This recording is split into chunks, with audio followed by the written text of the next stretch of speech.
Well, thank you all very much for having me. It's a real pleasure and an honor to be here.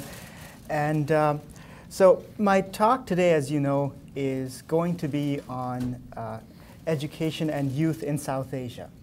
Right now, I'm sure some of you saw this title and thought, well, that could be 50 different topics, right? It's a fairly broad topic. So what exactly is this talk going to be about? Well, let me share with you the criteria I used in deciding what this talk would be about, okay? So the first criteria or criterion is that there should be good research available on the topic. Now, if we think about South Asia, right, we think about a very large population, and we might think that, yeah, there should be a good deal of research that is available. But that's not the case, right? Data is scarce, or at least good data is rare. And as a result, we don't really have a lot of good research coming out in different topics, right? So the first criterion is that, for this talk, is that research should be available. The second topic, or the second criterion, I'm sorry, is that the findings should be somewhat unexpected, right? The findings should surprise you a little, right? And so that was the second criterion I used, that, let's look at some of the research where the findings have been a little strange, right? But then when you really think about it, it kind of makes sense. And the third criterion that I used for the topic today is that, in general, they should be topics that I'm familiar with. So that's a bit of, self-interest there. Okay, so this may be a little different from the format that you've been used to the last couple of presentations, but what I'm actually going to do is go over 3 different studies, okay? 3 different studies, or 3 different topics.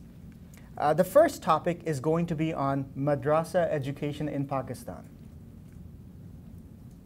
The second topic is going to be on gender and education in Afghanistan. And the third topic is going to be on education and moral decay in India. Moral decay is just another word for corruption. Right? So how did we, how were these topics chosen? Again, these are topics that are, on which there is some interesting research, on which the findings are rather surprising. And if you think about education in these 3 countries, these are topics that tend to come up, right? If you think about Pakistan education, the issue of madrassas. If you think about Afghanistan, the issue of gender, right? And the issue of corruption in India, some of you may also be familiar with, okay? So let's start. We're going to talk about 3 topics, okay? And let's start with then the first topic of this talk, which is on madrassa education in Pakistan. What you see in front of you is a fairly typical madrassa in Pakistan. This is sort of one of the better madrassas, and you see the teacher here up front, and you see a classroom made out entirely of boys, and they're all reading the Quran. Right? And they read the Quran together. The goal is to memorize it and also to maybe understand parts of what the Quran is saying, right? So this is a typical madrasa. Now, so why do we care about madrasas in Pakistan? Okay, so let me tell you what the broader policy circle has been saying about madrasas in Pakistan. So everyone here somewhat familiar with what madrasas are? Madrasa is just the Arabic word for school, right? The connotation that we've gotten in the West and also in these countries, it's that madrasas are schools for religious instruction, right, or religious training. So that's what we mean by madrasas. Literally, it means school in Arabic, but in these countries as well as the West, we get this idea that madrasas teach religious instruction, right, mainly Islamic instruction. By the way, feel free to stop me at any point if you have questions or if something isn't clear. Just raise your hand and I'm happy to make clarifications. I can assure you that there are going to be other people in the audience with that same confusion, right? So please feel free to stop me at any point.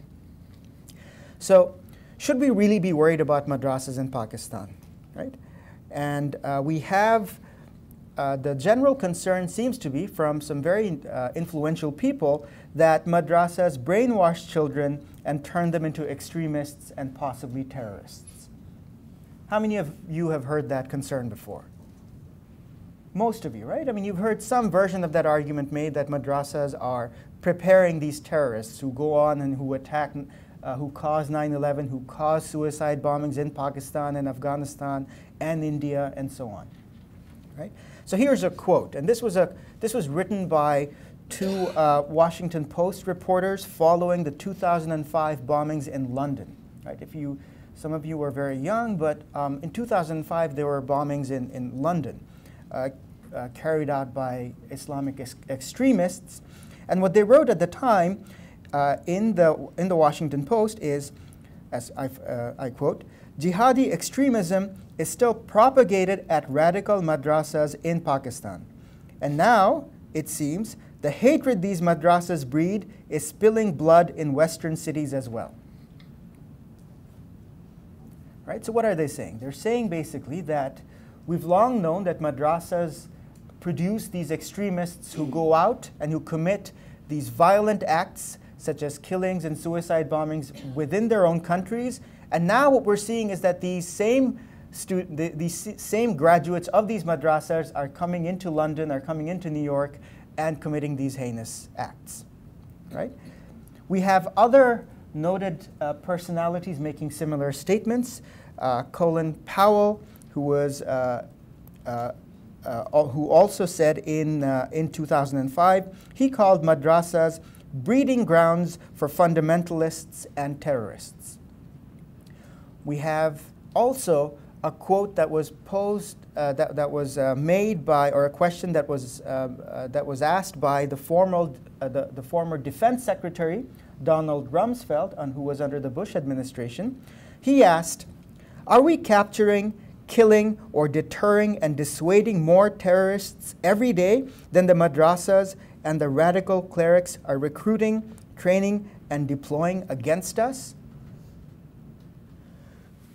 Right? So the same sort of theme, right? There's concern that madrasas are directly linked to these extremists who go on and who commit these violent acts, right? Okay, so everyone, okay so far, right? What the claims are made about madrasas, right? And in no country have madrasas received more attention than in Pakistan, right? Just given the nature of violent acts committed inside Pakistani borders, as well as in other countries, and also given the Pakistani backgrounds of some of the extremists that we've seen around the world. Okay, now what my first topic then, right, is should we really be worried about madrasas in Pakistan? Sure, yes, we should be worried, but at least some of the following conditions should hold. Okay, so let me tell you about 3 conditions under which we should be worried about madrasas in Pakistan. The first condition is that we find out that terrorists are indeed being educated or have been educated in madrasas. Is it the case that the extremists and terrorists who engaged in these plots within Pakistan and in London and in the United States, were they educated in madrasas? If they were educated in madrasas, we can make a case, right, that madrasas are a key institution behind terrorist acts. Okay. A second condition which needs to hold, if this madrasa narrative is to hold, is that madrasas have radical curricula. Right? That is, madrasas have curricula, and they have pedagogical techniques, they have socialization aspects within these madrasas that promote the extremist values. Right? So that's the second thing we need to know, that, okay, inside these madrasas, we're seeing these kids really are being brainwashed, and these violent tendencies are being put inside them, right? That's the second thing we need some evidence on. And the third condition which needs to hold is that a sizable share of students in Pakistan are being educated in madrasas. We should be worried, right, if they're teaching all of these, if they're being taught these violent aspects, and if a lot of kids in Pakistan are attending madrasas. If several of these conditions hold, then we should indeed, right, be worried about madrasas. Okay, so let's discuss the first condition, or the first question, right?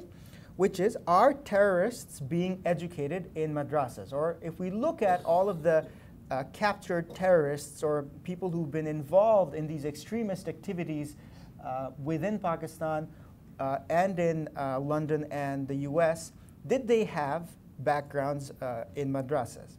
Now again, let me just clarify what we mean by terrorism, right? But different people mean different things. But all I mean in this example, or in this talk, is attacks against innocent civilians. Right? So these are people who engaged in attacks, bless you, attacks against innocent civilians. Now, we don't have a great deal of evidence, but we do have a handful of studies which have looked at the backgrounds of these extremists or terrorists. One of the more notable ones were done by a journalist and an anthropologist, Peter Bergen and Swati Pandey, in 2005, and they went on to write an article in the New York Times. It was called "The Madrassa Myth." So this is what they did. They went and they interviewed 75 captured terrorists. Okay? They went and they interviewed 75 captured terrorists, and they asked them about their educational backgrounds, including, were you educated in a madrasa? What do you think they responded? Almost none of them were educated in madrasas. In fact, many of them were highly educated. They had college degrees, often in technical areas. Okay, so who are these people? These are people who tried to commit acts, or were caught by some other way, in some other way, right?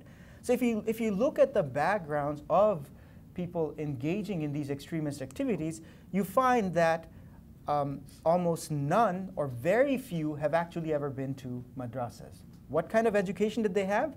Traditional public schools. Some went to private schools, and many of them are highly educated. They have college degrees either in their own countries or in industrialized countries like Germany and the United States. Okay, so the first concern is that if we look at terrorists, they're not educated in madrasas, right? They have no backgrounds there. The second question the second requirement or issue is, do madrasas have radical curriculums? Now this is an area where we don't have a lot of research on, right? Are madrasas teaching these radical values, right? Are they brainwashing these kids? Are their curriculum different from what you see in a traditional public school or a private school? Now we have some anecdotal evidence on this, and what that suggests is that the curricula in madrasas are quite similar to what you find in a traditional public school. Yes, there is greater emphasis on religious instruction, but in terms of the curricula, they try to cover more or less the same things that traditional public schools do.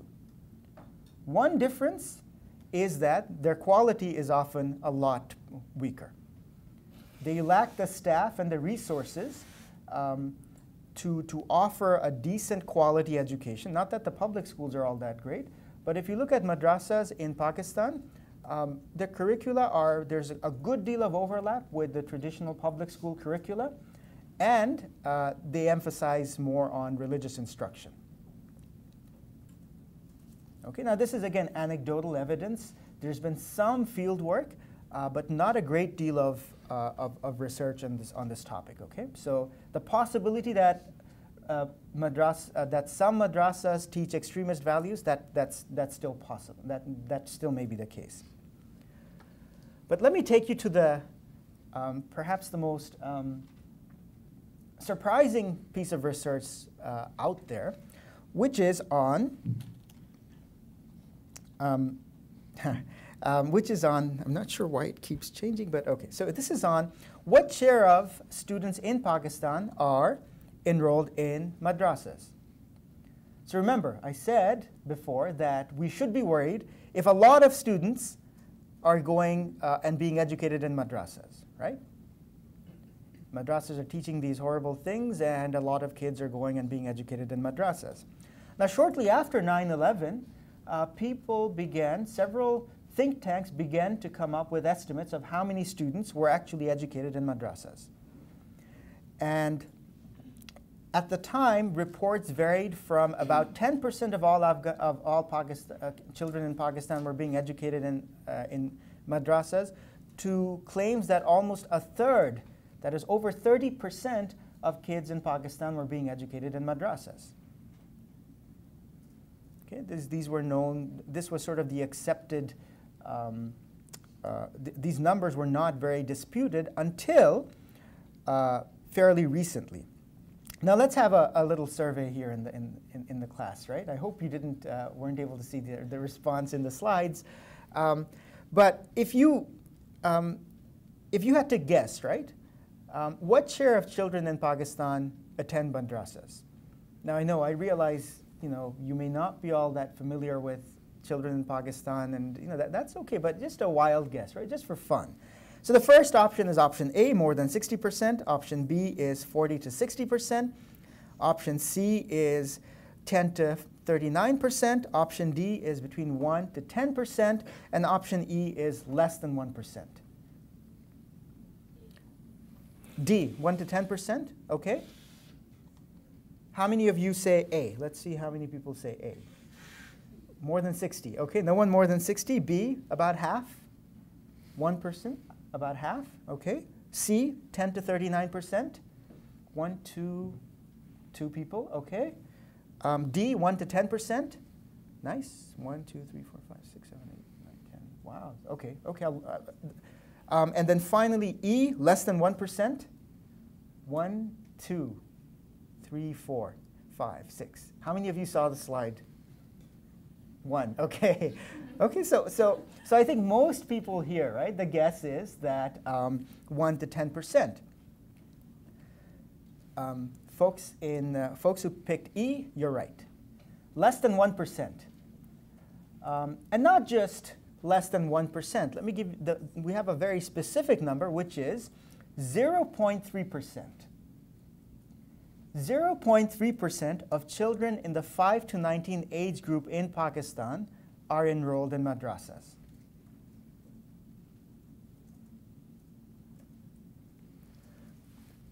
Now, even those folks who said between 1 and 10%, I think even you're a bit surprised by just how low this number is. Now, why should we believe this number, right? So let me tell you a little about the study which was done, right, and how how the researchers came up with this.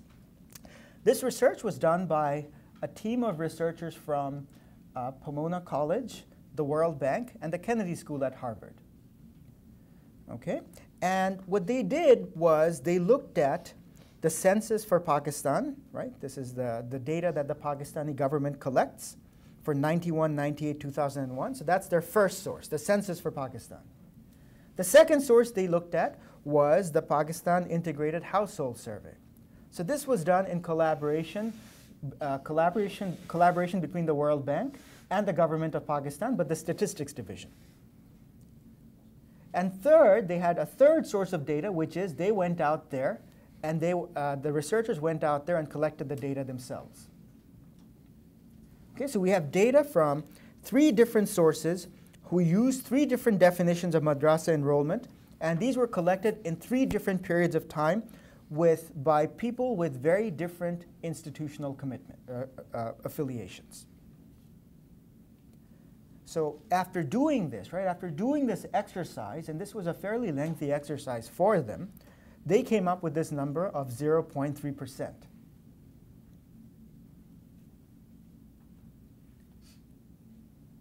So the question, and this will be a part of the prompt, right?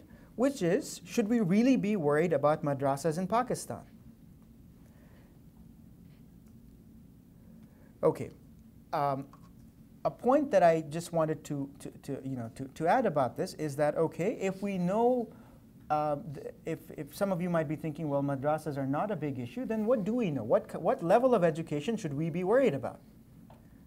Now, as I just mentioned, that the backgrounds of many of these extremists happen to be at the university level. So should we be targeting, or should we be concerned about colleges and universities in Pakistan? Well, as it turns out, even that ends up being a fairly tricky proposition.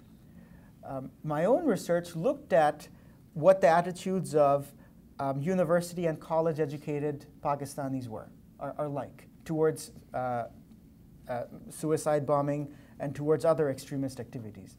And what you find out then is that university and college-educated Pakistanis are actually less likely to support extremist activities. If you ask the ordinary college graduate in Pakistan, they're actually opposed or more opposed to extremist activities and terrorism than the general public, than people who are less educated. You should be feeling fairly confused at this stage, right? What's going on, right? I've given you these numbers on madrasas and then said, well, the terrorists are highly educated. But if you look at the highly educated as an entire group in Pakistan, you see that they actually oppose terrorism more so than the rest of the population. And we'll come back to this issue again during the prompt, right? Which is just making sense of these pieces of information that were just shared with you. Let me now turn to our second topic today, which is on gender in Afghanistan. Okay? This is a picture from The Guardian in the United Kingdom. Right? You see this girl, this is an Afghan girl. Now, if we all sort of think, about all the countries in the world, and we try to think about which is perhaps the worst place to be if you're a woman or if you're a girl, I think some of us are going to come up with Afghanistan. Right? I mean, there are other countries there are several other countries which are not that great, but if you think about recent patterns, Afghanistan is about as repressive an environment as you can have for women and girls, right? And so why is that, right? And why is it that Afghanistan now has this notorious reputation of being very weak on gender rights and advances? Well, in one word, the Taliban, right? And if we think about what the Taliban has done, the atrocities it has committed during its rule from 1996 to 2001, some of the rules or some of the laws that it enforced included no education for girls after the age of 8. Any girls who violated this would be flogged or maybe even executed.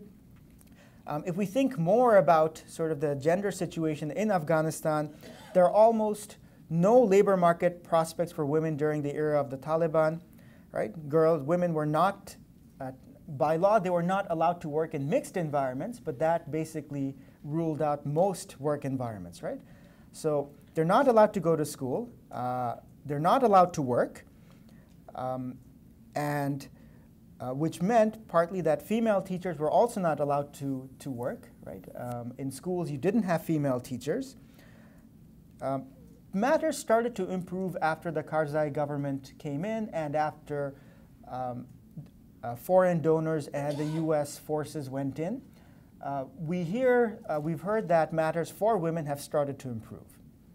Okay, and the purpose of this, of the topic now, is how much have matters for girls improved? This is the second time in about an hour you're seeing a picture of this brave woman. This again is Malala Yousafzai. And if we think again about what the status is of gender and education, or what the status is of girls' education in Afghanistan, you can probably think of her, even though the attack her attack took place in Pakistan, it was nonetheless done by the Taliban, right? And the location of her attack is very close to the Afghan border. So as you know, this was mentioned by Dr. Weiss just a little while ago. She's a 14-year-old supporter of girls' education in Pakistan, was shot in the head and the neck, and a Taliban spokesman confirmed by phone that Ms. Yousafzai had been the target, calling her crusade for education rights an obscenity. Okay, and the representative of the Taliban continued, she has become a symbol of Western culture in the area. She was openly propagating it. Let this be a lesson. So the reason I put her up, picture up again, is that this is a story that several of you might have seen, and it was just mentioned a couple of minutes ago. Malala survived, and her story got coverage here in the worldwide press and within Pakistan, but there have been many other Malalas in Afghanistan that we don't read about or we don't know about, partly because of the limitations of the Afghan media. Right? So again, the views of the Taliban towards girls' education are, if anything, even more extreme in Afghanistan. Okay? So the topic then is, what does recent data and research tell us about girls' education in Afghanistan? What do we know about girls' education in Afghanistan? Since the fall of the Taliban in 2001, has girls' education improved in Afghanistan? Or have families given up on girls' education? Right? They may have given up because of poverty, or they might have given up because of fear that both their girls and the families themselves will be targeted by the Taliban and other extremists for sending their girls to school. Okay, so what does recent research tell us about girls' education in Afghanistan?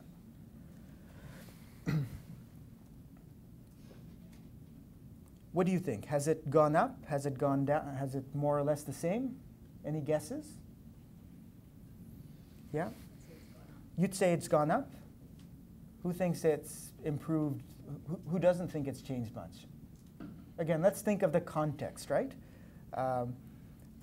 President Karzai's government, or President Karzai himself, is basically referred to as the mayor of Kabul, right?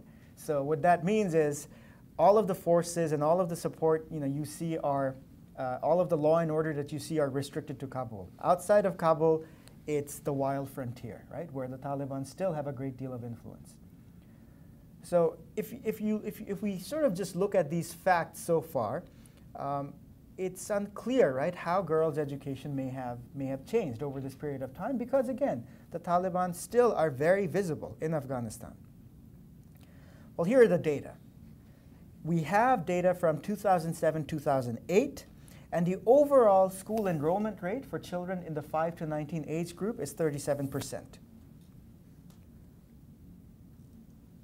Okay? By worldwide standards, this is low, as we would expect. But let's think of changes, right? So if we think about the number of children in Afghanistan who were enrolled in school in 2001, we're talking about only about 900,000 children. 900,000 children were enrolled in school at the time the Taliban were going out of, had lost power. This number, in 6 years, by 2007, goes up to 5.4 million. By any stretch, that is a remarkable increase. Especially when you consider, right, that much of this increase happened in areas outside of Kabul, where there's still this lawlessness and where the Taliban still have a great deal of influence. Right? In 6 short years, we see enrollment rates go up overall for both boys and girls from under 1 million to 5.4 million. Now, what about gender? What about girls? Well, let me give you just a taste of what's about to come. If we think of all the development stories in Afghanistan, so whether you're talking about security, transportation, health, the biggest success story according to aid organization is girls' education. So Oxfam and a number of a donor organization called girls' education as one of the few success stories of the last 9 years. Okay, so what does the data say about girls' education? Now, the graph is probably a little unclear, but let me just briefly explain what's going on. Okay? Now, you see this is on the y-axis, or the vertical axis. You have the percentage of children who are enrolled in the 5 to 19 age group. The blue bars represent the enrollment of boys, and the red bars represent the enrollment of girls. Okay, so what we see from we have numbers from the ages of 6 to 18. This is for the year 2007, 2008, right? And when you take a first look at this, you might think, nah, that doesn't look all that great for gender parity. Clearly, there are far more boys enrolled than girls enrolled, right? Roughly, for every number, whatever number you have for boys, about 2/3 of girls, you see that same number for about 2/3 of the girls, right? So if you see about 66% for 10-year-old boys, you see 46% for 10-year-old girls. Now again, a first look at this is disheartening, because in many developing countries we're seeing this gender gap in education narrowing, right? It's very small, and in several developing countries we see actually girls having higher enrollment rates than boys. But in Afghanistan, it looks like, well, there's still a fairly large gender gap. But why is this table fairly remarkable? Yeah?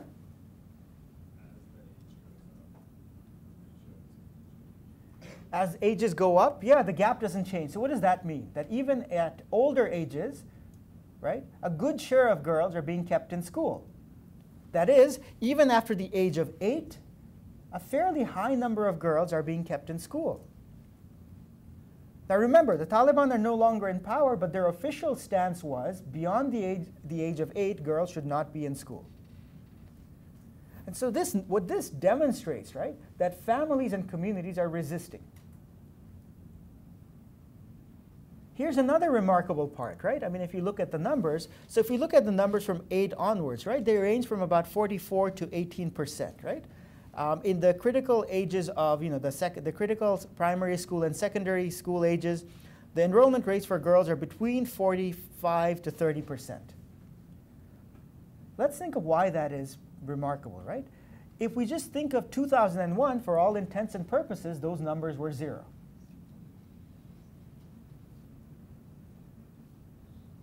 Right?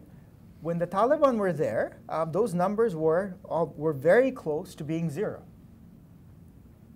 And so in just a few short years, right, we see this huge increase in girls' education. Now, why is this, right? Why is it that we've seen this increase in girls' education? And that's going to be, and so let's, we're lucky that we've seen some research come out of that, and I'll be sharing with you, before getting into that research, as to why we've seen girls' education rates go up by this impressive amount. Let's take a moment to look at these survey results which were conducted. So what happened was, these donor organizations went around and interviewed 2,000 families about why they were not enrolling their girls in school. And these were the key reasons that they all came up with. Okay? The first reason, right, almost 41% of them said it's poverty. It's lack of income that's not allowing us to send our girls to school. The second reason was early or forced marriage. The third reason is insecurity. Fourth is lack of family support. Fifth is lack of female teachers. Sixth is long distance to school. The next is poor quality of education. And then towards the end, we have no girls' schools available locally, harassment, and then finally, lack of community support. Now again, any particular family could check off on more than one, right? I think they were allowed to check 3 of these, and this is what we got. So what we've seen over the last couple of years are a couple of policies, a couple of educational policies which have addressed these concerns that have been raised by families of girls. And the research on Afghanistan is notoriously rare, right? And you can imagine why. It's not the best environment for researchers to go out. There's not a lot of logistical support, but thankfully some research is emerging. And this is one of the very recent pieces of research that emerged from a political scientist and an economist. Dana Bird's at NYU, Lee Lendon is at UT Austin. What they did was they went out and they studied the effect of setting up community-based schools in Afghanistan's rural northwest. Right? So they went and they studied these new schools which were set up in 31 villages in the northwest region. And these schools were later attended by 1,500 students. Okay? So what's unusual, right? So let's explain what this initiative was. Donors came, right? Various donor organizations came, and they donated money for these community schools. How are these community schools different from what was already there? Well, for one thing, they were located in the villages. If we think of the Afghan geography, right? If we think of what schools looked like before, what you would have is a public school located at some larger village or a town, and everyone else from the surrounding villages and towns would have to travel there on a regular basis. Think how risky that is for parents of girls, right? First off, there's the security risk, right? You're worried that people may come in and attack your children. And second, there are costs. It's expensive. And if you add the fact that if you think of the terrain, especially during the winter, or even during the summer, it can be brutal, right? So what was the policy initiative? Very simple. Build schools. Specifically, build schools in the villages. They don't have to, and the quality of the schools were not great, right? They were just, they were a very basic quality of equal or lower quality than what was being offered in the public schools. But by building these schools within the communities, they addressed several issues. First, they addressed the issue of poverty. Right? So remember, poverty was a reason that families couldn't send their children, their girls to school. Why? Because they couldn't afford transportation costs. By having the school in the village, the transportation cost is no longer an issue. A second issue, parental concern this initiative addressed was insecurity. The security risks or security fears go down significantly if you know your daughter is only going a few footsteps away, rather than walking 15 miles or 20 miles to the nearest school. Right? And the other issue that these schools addressed was the lack of female teachers. They brought in female teachers. They weren't very qualified. They were usually community members, but they managed to convince enough women to become female teachers. Okay? Now, what were the results? What we find is that overall enrollment rates in these areas went up by 42%. And when I say overall enrollment, I mean for both boys and girls. Went up by 42%. But if you look at girls' enrollment, that increased by 23% more than the boys' enrollment. So previously, boys were attending schools, not in the villages, but they were walking to those nearby villages and towns, whereas girls weren't doing so. But once you started building these schools within these villages, a very simple solution if you think about it, right? We see girls' enrollment go up. How much did they go up? Pretty remarkably, in all of the villages that these schools were built, we saw gender gaps being eliminated. There were no longer any gender gaps in education. The enrollment rates for boys were the same as the enrollment rates for girls. Now again, what's pretty surprising is that these villages, they were in the northwest province, but they were different. They had different characteristics. They had different cultures. And yet, consistently we see that in each of those villages, within 1 year of those schools being built, we see gender parity. Okay? Now, what's the policy lesson, right? What's the point of all of this? That even in a country where the environment is as risky as Afghanistan, it is possible to eliminate gender gaps. It's been done in several areas. Now, this is an issue that'll come up in the prompt later at the end of the presentation. Several of you may have heard about from President Obama as well as other leaders that the United States as well as other Western allies will be withdrawing troops from Afghanistan. And with troop withdrawal, you also get withdrawal of other organizations such as aid organizations and NGOs and so on, right? And what that means is you lose funding for these community schools as well. These schools were not funded using local property taxes. There is no such thing in rural Afghanistan, right? These were funded by foreign donations and also people trying to lobby central government, the central government for funds for these schools. So we're seeing this outside presence go away, right? And the prompt question for you will be, how do you think this will affect girls' education?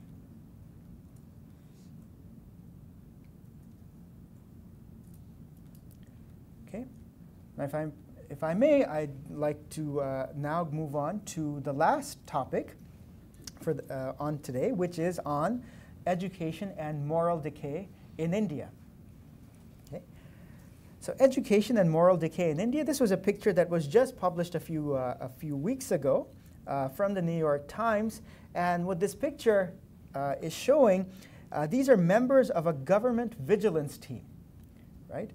Basically, they try and find out cases of, or detect cases of corruption. Bless you. And they raided a state government official's house in Bhopal, in Madhya Pradesh. And this is what they found. These are essentially bribes, right, that the state government a government official had gotten. Okay, so let's think more broadly about India and moral decay, right? You may have heard, or you've almost certainly heard about the two growth superstars in the world economy today, right? One is China. China's spectacular economic success in terms of their growth rates, that is how much, on average, the average Chinese person's income has been going up every year. So on average, it has ranged between 7% to 9% a year. Right? Real incomes have been going up. And India is close behind, where Indian growth rates have been about 6% between the 1990-2006 period. Okay, so much has been made about how did India achieve such remarkable rates of growth, right? How is it that India has become so much richer over the last 15 years or so? Now that's all true, but I want to draw your attention to a quote by the Congress Party leader Sonia Gandhi, which she made in 2010. Okay, this was at a conference, and the quote is as follows: "The country's economy may increasingly be dynamic, but our moral universe seems to be shrinking. The principles on which independent India was founded, for which a generation of great leaders fought and sacrificed their all, are in danger of being negated." Okay, so what does she mean, right? What she's saying is, again, that we're becoming richer, Indians are becoming richer, but we're losing something. There's been a cost. And that cost has been, right, this increase in corruption, this moral decay, as some observers have talked about, right? Some of you may have followed the story last year by an Indian activist by the name of Anna Hazare. He was a social activist, and in April of 2011, Hazare became a national icon after going on a 13-day fast against government's corrupt tendencies. Okay, so a very Gandhian move on the part that he fasted because he was in protest of the perceived growing corruption in the Indian public sector. Okay, so internally in India, there's very much this debate going on, right, about corruption. Just yesterday, there was an article in the New York Times about how one of Hazare's contemporaries, one of his partners actually, is starting up a new political party, a national political party, whose main mission it is to drive down corruption. So the internal discourse in India, right? We from the outside read about growth and global India and with all their movie stars and all their products and all this glamour, right? But within India, there's a real debate going on about this increasing corruption. Okay? Now, these are pictures of Hazare's supporters going off to march, and here's a picture of Hazare himself. He's resisted comparisons to Gandhi, but there are more than a few similarities between what he's done and the kinds of speeches he's made and those that Mr. Gandhi had made. Okay. So this is my ongoing research, right? As I said, I was being a bit biased in selecting the topics, but this is something that I've been looking into. The first question is, has India really experienced moral decay? I mean, we talk about it, right? And everyone's talking about it, that there has been moral decay, but what does the data tell us? And I'm going to share with you some data in just a while, right? And what I'm going to share with you are data on support for tax evasion and bribery, right? So there's a public opinion survey which asked people about to what extent they evade taxes and to what extent they bribe government officials, and I'll show you the results in just a moment over time. The second question that I'm going to address here is that, okay, if there is moral decay, that is, if there is growing corruption, what can be done about it? And what I'm going to assess is whether or not education is an antidote for moral decay. Now, why should education be an antidote for anything? If you think about the arguments for public education, right? If you think of the arguments for mass education in any country, what the government will tell you, what education scholars will tell you, is that the reason we have public education in every country is because it creates good citizens. Schools and colleges, right, are supposed to instill civic responsibility and values. The economic stuff, that's a very 20th century idea. But when schools first started, the main idea for education was that it creates responsible citizens. So I'm going to, in this, the findings I'll share with you, I'll look at both whether corruption has changed over time and if education can maybe reverse or stop this change in corruption. So the data I use is fairly well known in political science and sociology. It's called the World Values Survey. It's nationally representative, and it's a partnership between Tilburg University in the Netherlands and the University of Michigan. And there's data from India, nationally representative data from India for the years 1990, 96, 2001, and 2006. And so people in each of these years, regular, ordinary men and women were asked questions on, do you think would you cheat on taxes if you have a chance? Yes, always, do you think if it's always justified or never justified? And pick a score between 1 and 10. They were also asked a question, is it okay for someone to accept a bribe in the course of their duties? They could again respond always justified or never justified. Okay? So you can just simplify these responses to yes and no, right? Or justified or not justified.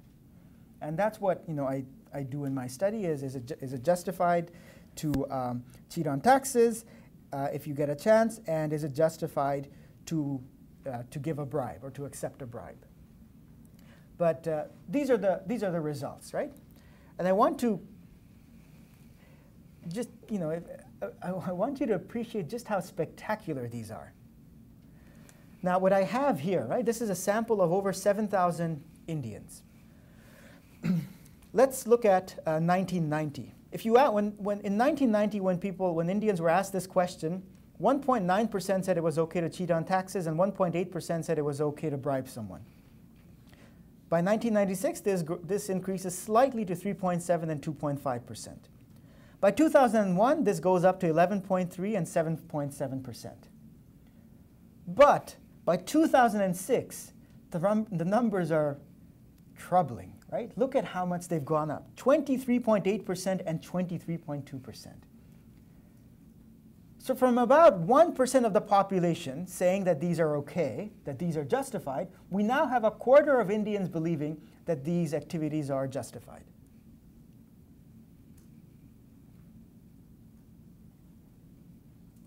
In just a handful of years.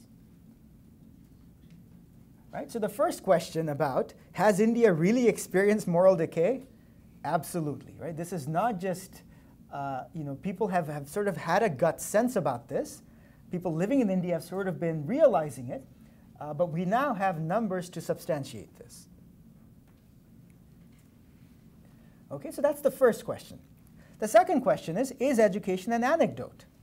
Right? So if it's the case, right, is it the case that more educated people are opposed to corruption? And if that's the case, then maybe the public policy solution is let's educate more people, and that's the way we stop this rapid increase in support for corruption. That's how we stop moral decay in India. And so this is what my regression results or statistical results tell us, right? So the time effect that for every period that we saw, any given person is going to become 8% more corrupt. Right? Their support for corruption is going to go up by 8 percentage points. However, if you're highly educated, your support for corruption goes up by about 5%. So what does that tell us, right? That highly educated Indians are experiencing moral decay, but at a slower rate.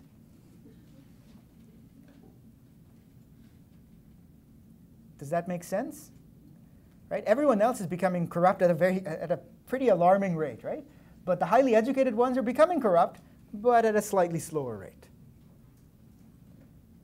Is it the case that they're not being corrupt? That education somehow makes them impervious to to corruption? No, that's not the case. It's certainly not an anecdote, right? So what my findings so far indicate is that education may slow down moral decay, but it's not an anecdote. Okay? So here are the prompts, right, if I may. Are we on time? Yes. Okay, so here are the prompts, right? I realize I'm giving you 3 prompts, right? But the first 2 are actually, I think, fairly, you can get through them pretty quickly. And the third prompt may take a little more time.